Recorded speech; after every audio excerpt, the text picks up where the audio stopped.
Admiral Jake Morrison stood on the bridge of the ESS Liberty, watching the most terrifying sight in human history unfold before his eyes. Through the massive viewing screen, he could see them arriving, alien ships, thousands of them, maybe tens of thousands. They appeared like stars being born in the darkness of space, but these stars meant death. The ships were huge, each one dwarfed Earth's largest battleships. They moved in perfect formation, creating geometric patterns that hurt to look at. Their hulls gleamed with an otherworldly metal that seemed to bend light around it.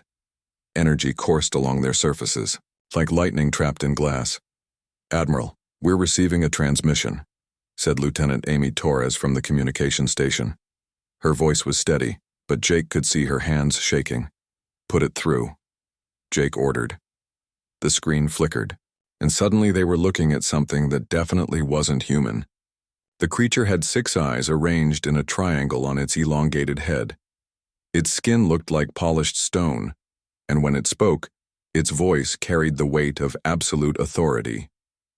"I am Ambassador Zexhai of the Galactic Confederation. We speak to the primitive species that calls itself humanity. You will listen." Jake felt his jaw clench. Primitive. The alien hadn't even bothered with diplomacy. "Your species has violated the sacred laws of galactic order," Zexhai continued. "You have expanded beyond your birth world without permission. You have developed weapons without guidance. Most dangerous of all, you have shown the chaos and unpredictability that threatens all civilized life." The alien paused, and those 6 eyes seemed to stare directly at Jake through the screen. "Therefore, the Galactic Confederation demands your immediate and unconditional surrender. You have 72 of your hours to comply. Submit to our authority, accept our guidance, and your species will be allowed to exist under our protection. Refuse and we will erase every trace of humanity from the universe." The transmission ended, leaving the bridge in dead silence. Back on Earth, President Lisa Carter was having the worst day of her political career. The emergency session of the Global Defense Council had been going for 6 hours, and the news kept getting worse. "The alien fleet has positioned itself just outside our solar system," reported Colonel Ben Hayes, Earth's top military strategist. He looked like he hadn't slept in days. "Our best estimates put their numbers at over 50,000 ships. We have maybe 50 ships that could put up any kind of fight." Dr. Susan Blake, the world's leading expert on alien life, cleared her throat. "Madam President, we need to understand what we're dealing with. Based on our previous contacts with other species, the Galactic Confederation isn't just powerful. They're ancient. They've been conquering and controlling civilizations for thousands of years." "How many civilizations?" Carter asked. "Over 400 that we know of. Some submitted willingly. Others fought and were completely destroyed. Not just defeated. Wiped out so completely that no trace of them remains." General Pete Adams, a man who had never backed down from a fight in his life, spoke quietly. "Madam President, I've been a soldier for 30 years. I've seen impossible odds before. But this isn't just impossible. This is suicide. They could destroy our entire planet without breaking a sweat." Carter looked around the room at the faces of Earth's best and brightest. These were people who had dedicated their lives to protecting humanity, and they were telling her that humanity couldn't be protected. "What do they want exactly?" she asked. Dr. Blake pulled up a holographic display. "Complete submission. They'll allow us to live, but under their control. They'll decide where we can go, what we can do, what we can learn. They'll manage our population, our technology, our entire civilization." "It's not living," said Admiral Morrison's voice from the communication link. "It's existing as pets." Carter stood up and walked to the window. Outside, she could see people going about their daily lives, children playing in parks, couples walking hand in hand, scientists working in laboratories, artists creating beauty, entrepreneurs building dreams. All of it would end if they surrendered. Not destroyed maybe, but transformed into something else. Something safe and controlled and empty. "What are our chances if we fight?" she asked. Colonel Hayes looked at his reports again. "Honestly, less than 1%. Maybe less than 1/10 of 1%. Their technology is centuries ahead of ours. Their ships regenerate damage. Their weapons don't just destroy matter, they seem to unmake it at the atomic level. But there's still a chance," Carter said. Madam President, General Adams began. There's still a chance, she repeated, however small. 71 hours later, President Carter stood before the cameras that would broadcast her words to the entire world and to the alien fleet waiting in space. She had spent those hours reading everything they knew about the Galactic Confederation. She had studied the records of species that had surrendered and species that had fought. The ones that surrendered still existed, technically, but they weren't the same. Their art became bland and approved. Their science became limited and safe. Their dreams became small and manageable. The ones that fought had died, yes, but they had died as themselves. Carter took a deep breath and began to speak. Citizens of Earth and to the Galactic Confederation listening to this message. 72 hours ago, we were given an ultimatum. Submit or die. Accept slavery or face extinction. She paused, looking directly into the camera. Throughout human history, we have faced this choice before. We have faced tyrants who demanded our submission. We have faced empires that claimed to know what was best for us. We have faced those who would trade our freedom for their promise of safety. Her voice grew stronger. Our answer has always been the same. We choose freedom. We choose the right to make our own mistakes and achieve our own victories. We choose the chaos and unpredictability that makes us human. Carter straightened her shoulders. To the Galactic Confederation, Earth's answer is no. We will not submit. We will not surrender. We will not trade our humanity for your protection. She looked directly into the camera, knowing that somewhere, in space, alien eyes were watching. If you want our world, come and take it, we'll be waiting. The transmission ended. In space, Ambassador Zexhai received the message and immediately began preparations for war. On Earth, humanity prepared for what might be their final battle, but they would face it as free people, and that made all the difference. The first battle of the war lasted exactly 17 minutes. Captain Amy Torres watched from the bridge of the ESS Freedom as humanity's brave fleet of 50 ships faced the alien armada at Mars Station. She had been promoted after Admiral Morrison took command of the overall defense, and now she was about to lead Earth's children into the fires of war. All ships maintain formation, she commanded into her headset. Around her, the crew worked with desperate efficiency. They all knew they were probably going to die, but they were determined to make it count. The alien ships approached like a moving wall of death. Up close, they were even more terrifying than the long-range scans had suggested. Each ship was easily 10 times the size of Earth's largest battleship. Strange symbols glowed along their hulls, and energy weapons charged, with light that hurt to look at directly. Lieutenant Ryan Clark sat in the cockpit of his experimental fighter, the Phoenix. His hands were sweating inside his flight gloves, but his voice was steady when he spoke into his radio. This is Phoenix Lead. All fighters ready for engagement. The aliens fired first. Beams of pure energy lanced out from their weapons, and where they touched human ships, those ships simply stopped existing. Not destroyed, not exploded, just gone. As if they had never been there at all. The ESS Courage took a direct hit and vanished in a flash of light. 37 good people gone in an instant. Then the ESS Defender. Then the ESS Hope. Return fire, Torres shouted. All weapons, fire at will. Human missiles and energy weapons struck the alien ships, but the damage seemed to heal itself almost immediately. The alien hulls flowed like liquid metal, closing wounds faster than human weapons could create them. Ryan dove his fighter through a gap between two alien dreadnoughts, firing everything he had. His weapons lit up the alien hull like a Christmas tree, but within seconds the damage was gone. This isn't working, he called over the radio. Our weapons aren't even scratching them. More human ships died. The ESS Liberty, Admiral Morrison's former flagship, lasted longer than most because of its heavier armor, but eventually even it succumbed to the alien weapons. Torres watched good friends disappear in flashes of light. All ships fall back, she ordered. Retreat to Earth. Of the 50 ships that had started the battle, only 8 made it back. Ryan's fighter was one of them, but barely. His left engine was destroyed, and his life support was failing. On Earth, General Pete Adams stood in the command center watching the tactical display with a heavy heart. The red dots representing human ships kept disappearing, while the green mass of alien ships barely seemed touched. "Sir," said Colonel Ben Hayes, "we're receiving a transmission from Captain Torres." Torres appeared on the main screen. Her uniform was torn, and there was blood on her forehead from where she had hit the console during the retreat. "General, we've lost most of the fleet. The alien weapons are beyond anything we understand. They don't just destroy matter, they seem to unmake it. And their ships heal damage faster than we can inflict it." "What about their tactics?" Adams asked.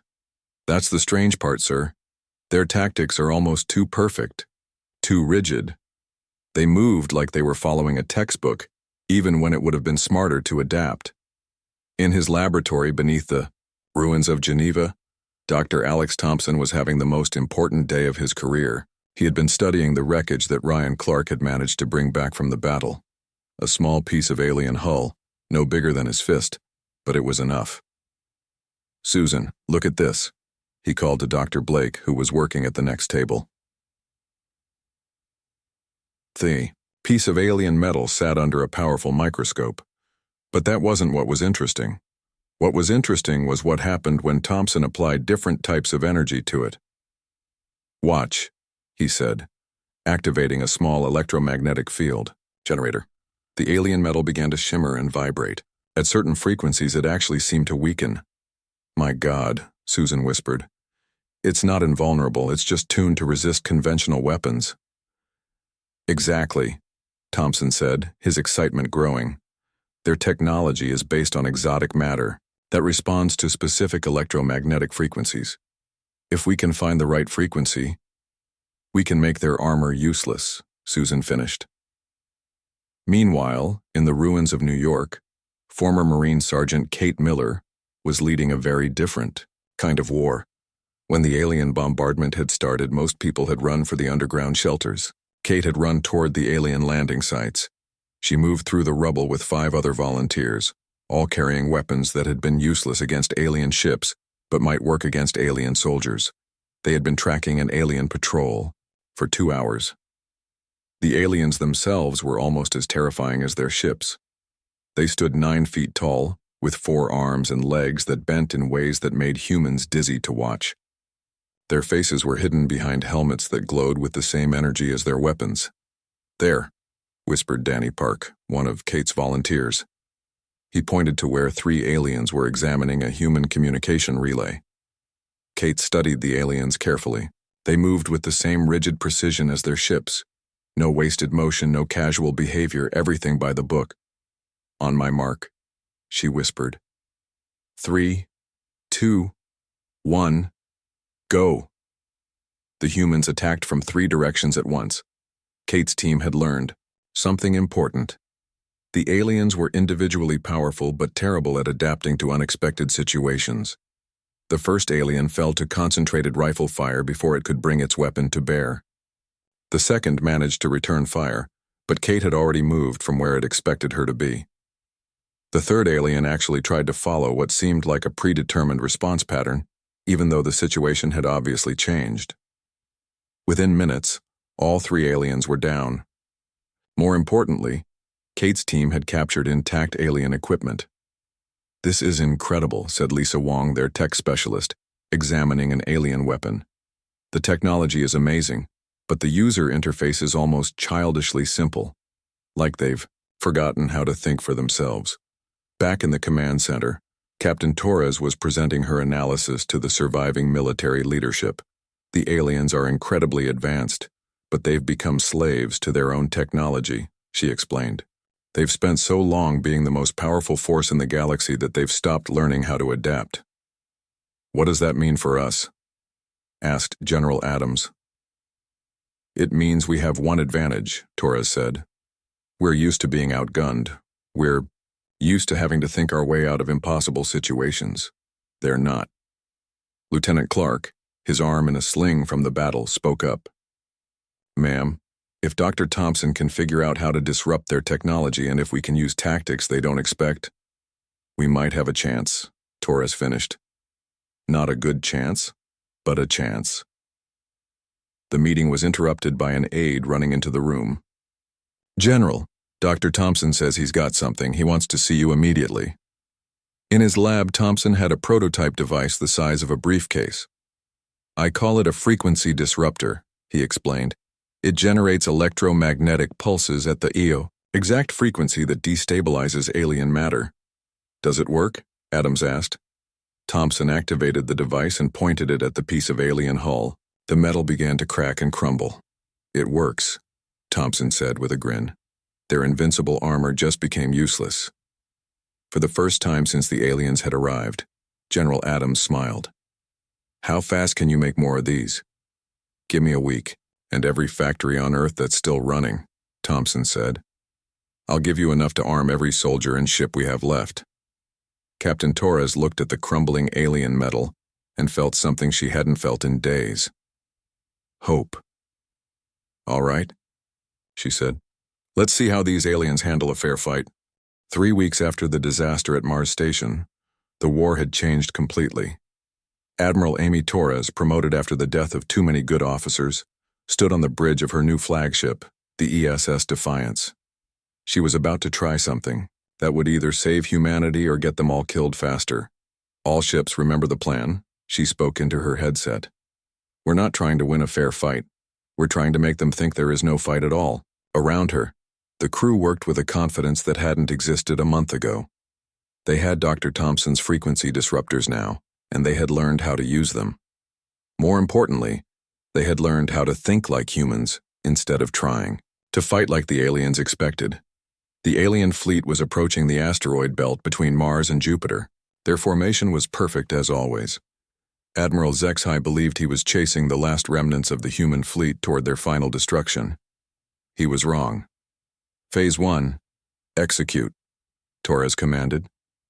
Hidden among the asteroids, human ships activated camouflage systems that made them look like rocks. The aliens passed right by them, focused on the small group of human ships that were deliberately visible ahead. Lieutenant Ryan Clark, now squadron leader after his heroics at Mars, led 12 fighters in what looked like a desperate attack on the alien fleet's left flank. The aliens responded exactly as expected, turning their massive guns toward this obvious threat. That's when Torres sprang her trap. Phase 2, all ships fire. From the asteroids came a barrage of frequency weapons. The alien ships, so confident in their invulnerable armor, suddenly found their hulls cracking and crumbling. For the first time in the war, human weapons were actually hurting them, but Torres wasn't done. Phase 3, execute. The asteroids themselves began to move. Humans had attached engines to the largest rocks and turned them into massive projectiles. Without their energy shields, the alien ships were vulnerable to simple kinetic weapons traveling at enormous speeds. The first asteroid struck an alien dreadnought dead center. The ship crumpled like paper. On the alien flagship, Admiral Zexhai stared at his tactical display in disbelief. How are they doing this? Their weapons were useless before. His tactical officer, a nervous creature named Velkari, studied the readings. Sir, they appear to have developed some kind of energy weapon that disrupts our hull matrix. And they're using unconventional tactics. Unconventional? Zexhai's 6 eyes blazed with anger. There are correct tactics and incorrect tactics. These humans are fighting incorrectly. Yes, sir, but it's working, sir. Meanwhile, on Earth, Dr. Susan Blake was having the most important conversation of her life. In a secure cell beneath the ruins of Geneva sat Veltar, the alien scientist that Commander Nick Foster's intelligence team had captured during a raid on an alien research station. Veltar was different from the other aliens they had encountered. Where the others were cold and rigid, Veltar seemed almost curious. You study us, Veltar said in careful English. Why? Because we want to understand you, Susan replied. Your people want to conquer us. We want to know why.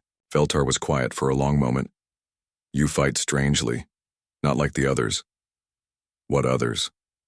The other species. When we arrive, they either submit immediately or fight according to proper military doctrine. You do neither. Susan leaned forward. What happens to the species that submit? They are protected, guided, made safe. And the ones that fight properly? Veltar hesitated. They are eliminated. Completely. But we're not fighting properly, are we? No. You fight like children, who have not learned the rules. It confuses our commanders. Susan had a sudden thought. Veltar. Are all species in the Confederation there willingly? The alien's head drooped. No. Most were conquered. Only the eldest races, the founding species, rule.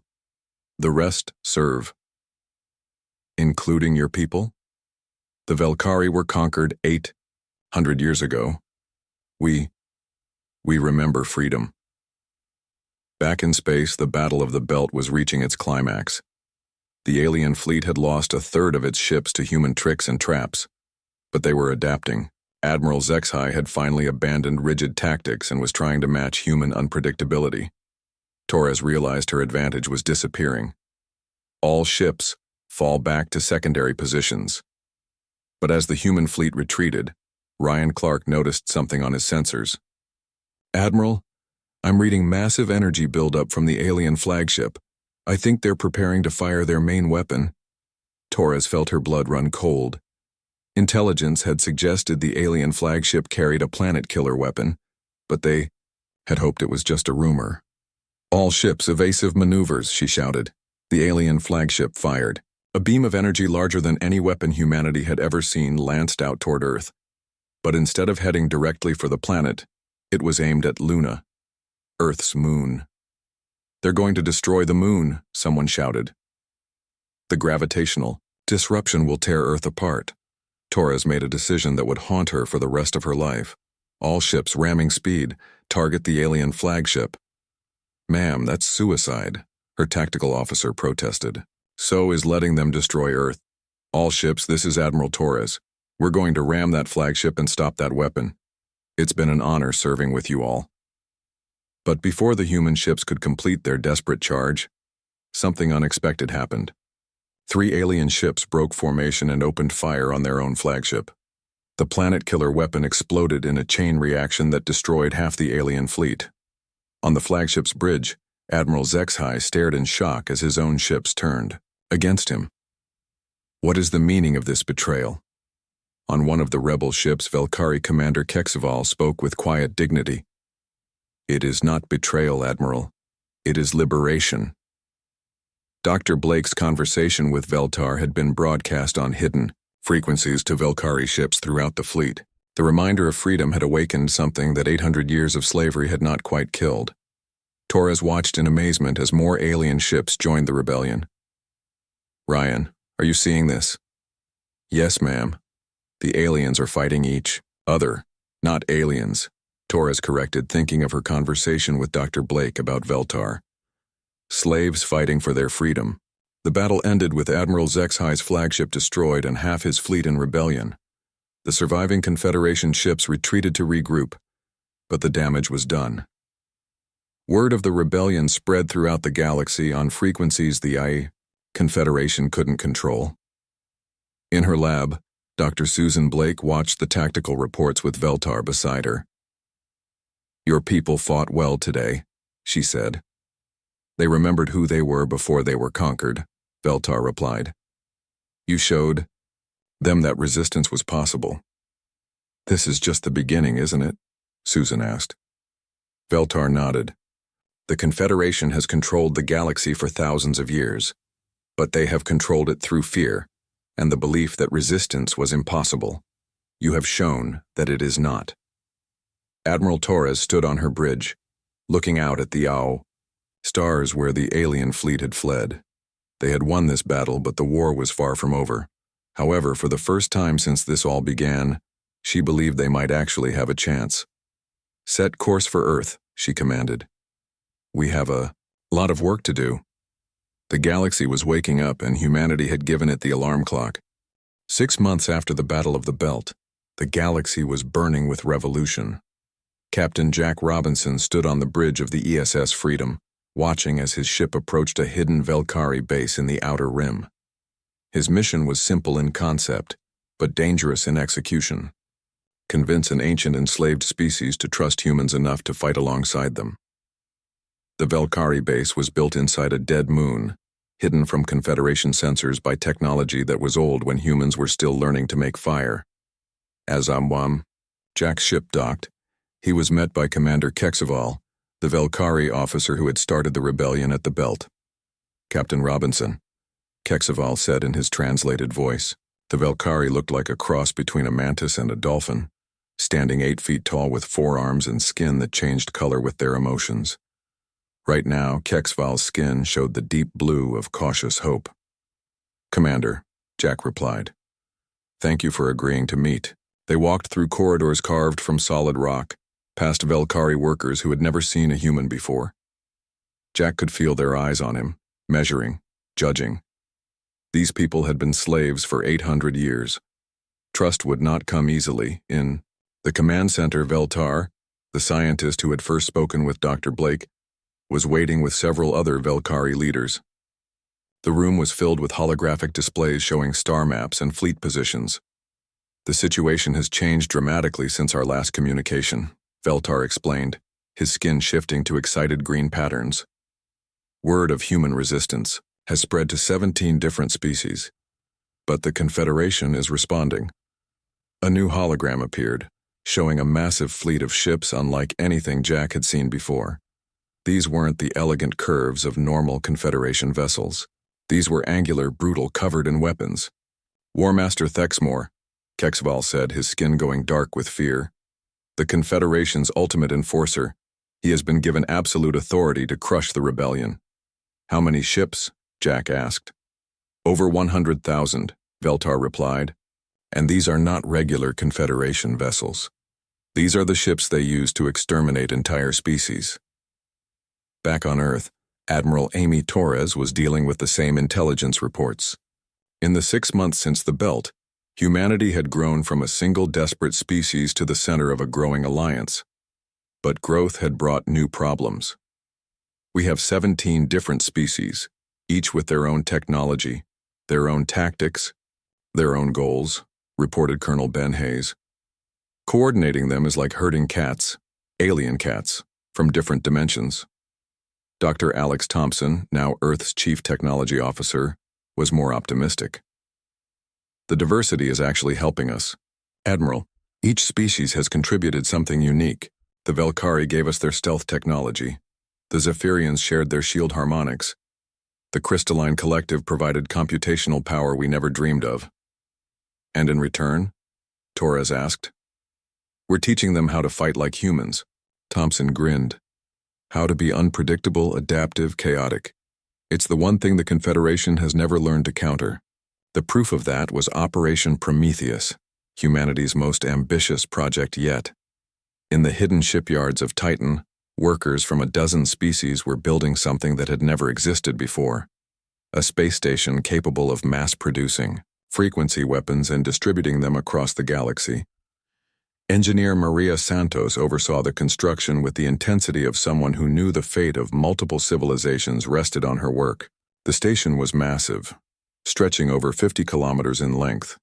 But it wasn't size that made it special. It was the combination of technologies from species that had never worked together before. The Velkari stealth systems are integrated with human frequency weapons, she explained to visiting dignitaries. Zephyrian shields protect crystalline computers running human tactical programs, and all of it is held together by pure human stubbornness. Meanwhile, Commander Nick Foster was running the most dangerous mission of his career.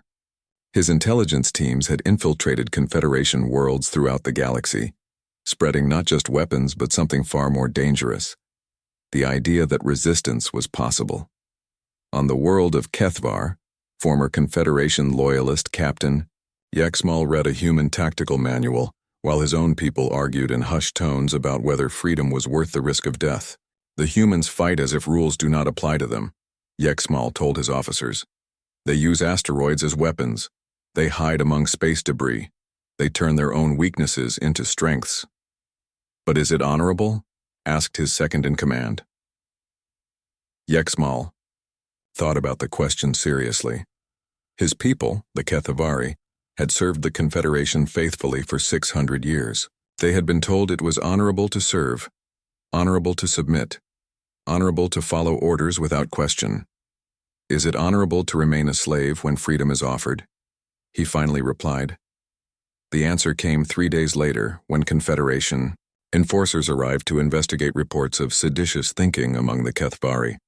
Instead of submitting to interrogation, Captain Yexmal and his officers fought back using human tactics they had learned from smuggled manuals.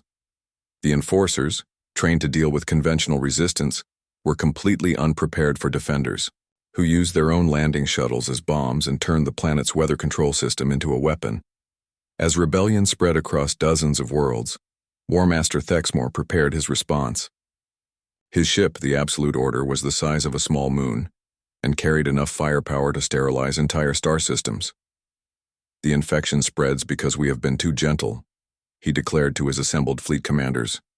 "We have tried to preserve useful species. No more. Any world that shows signs of human influence will be cleansed completely."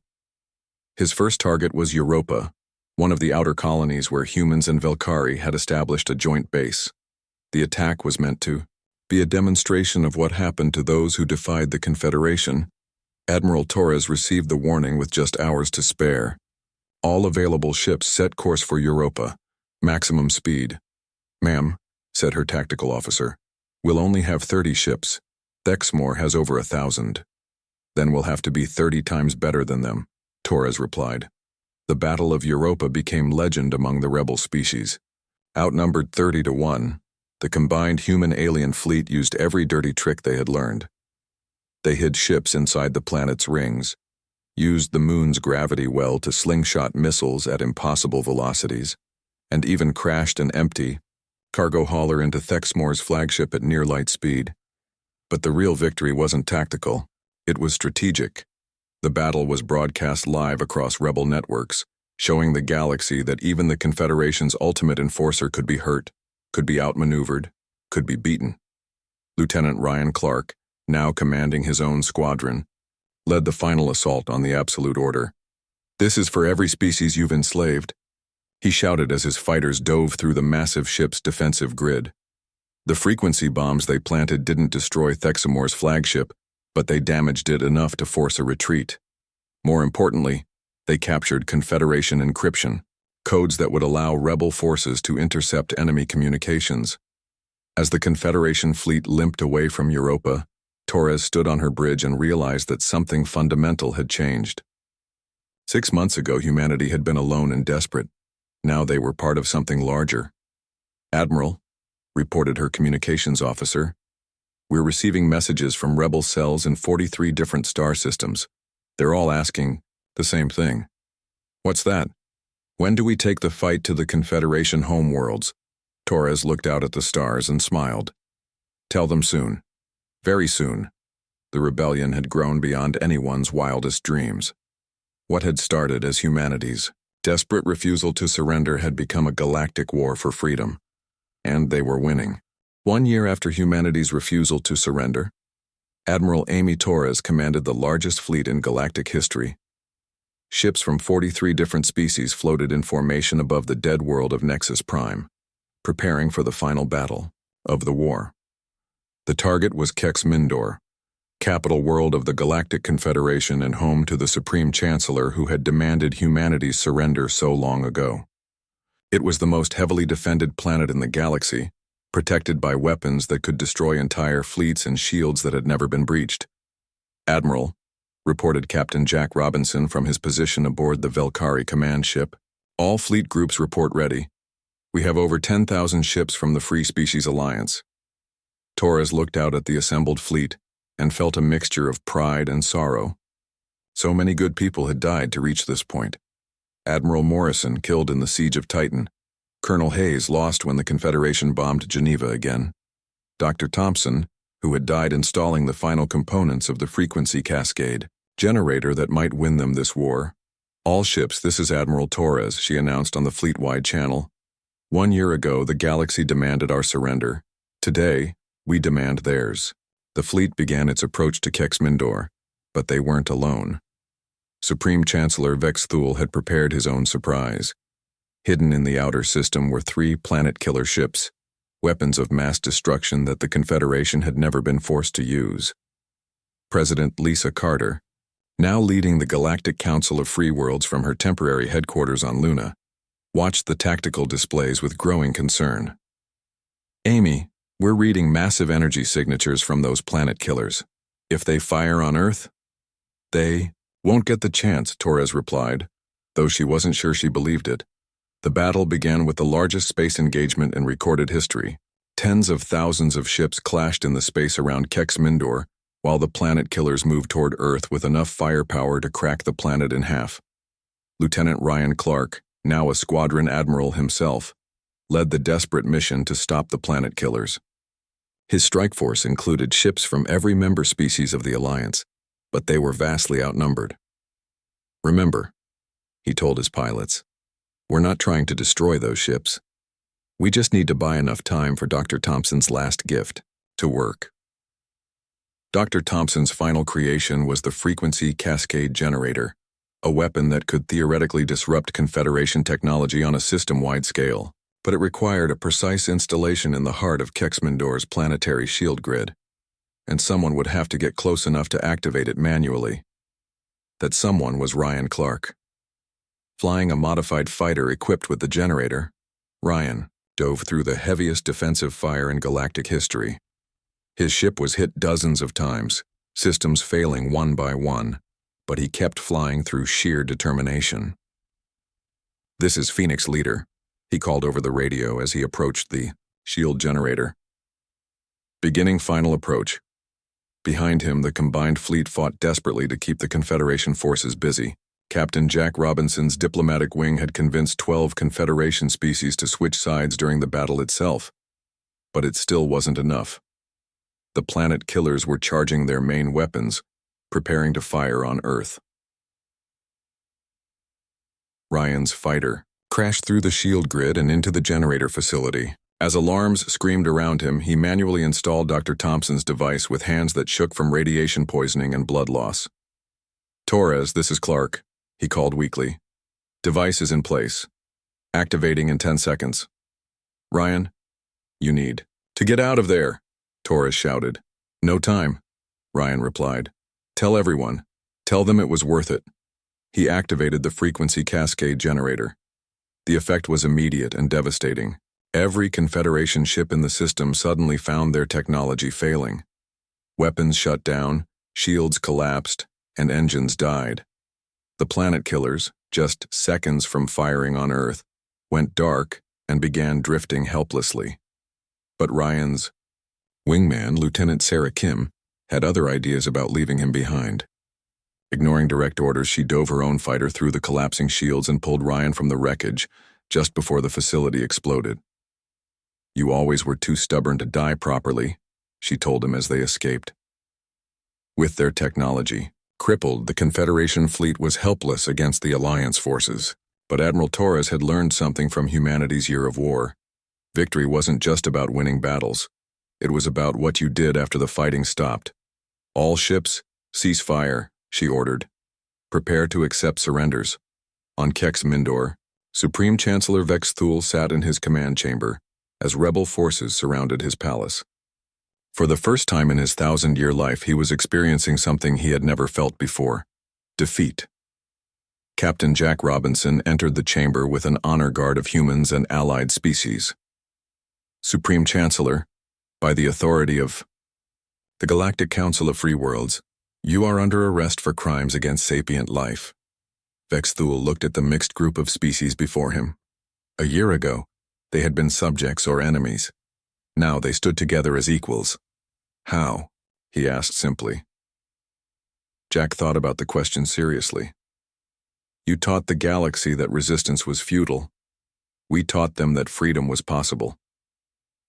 The formal surrender took place 3 days later in the same chamber where the Confederation had once planned humanity's destruction.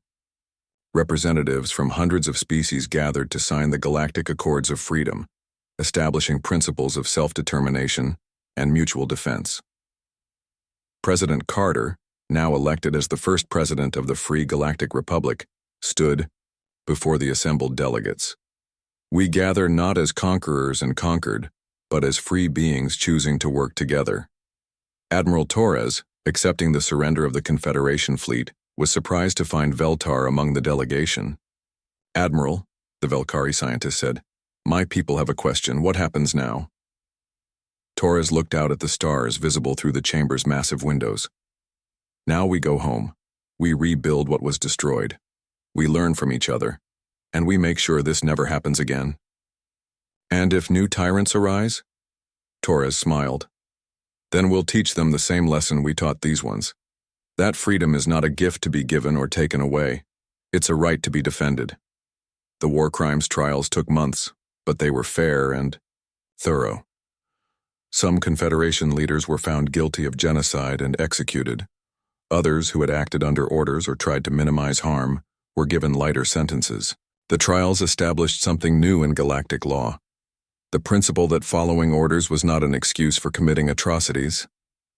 A year later, Admiral Torres stood in her garden on Earth, watching children from dozens of different species play together in the afternoon sun.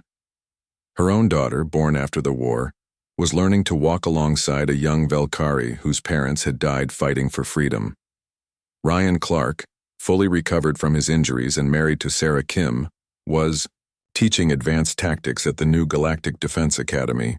Students from across the galaxy came to learn the human way of war: how to be unpredictable, how to turn weakness into strength, how to never give up. Captain Jack Robinson had become Earth's first ambassador to the Free Galactic Republic, working to build the alliances that would prevent another war like this one. President Carter was leading the effort to write a new constitution for the galactic government, one based on the principles that humanity had fought for: the right to be free, the right to be different, and the right to determine your own fate. But perhaps the most important change was in the children. Young beings who had been raised to believe that conformity was safety and rebellion was death were now learning to question, to dream, to imagine better ways of doing things. Torres picked up her daughter and pointed to the stars. "See up there? That's where we came from, and someday, if you want, that's where you can go." Her daughter babbled something incomprehensible but grabbed for the stars with tiny hands. Torres smiled. The galaxy had demanded humanity's surrender. Instead, humanity had given it something far more valuable. They had given it hope. The war was over. The age of freedom had begun. And somewhere in the depths of space, new species were looking up at the stars and thinking, for the first time in their lives, that maybe they didn't have to accept the way things were. Maybe they could change them. After all, if a small species from an unknown world could stand up to the entire galaxy and win, what couldn't be accomplished by people who refused to give up? The answer, as humanity had proven, was simple: nothing. Nothing was impossible for those who chose to be free.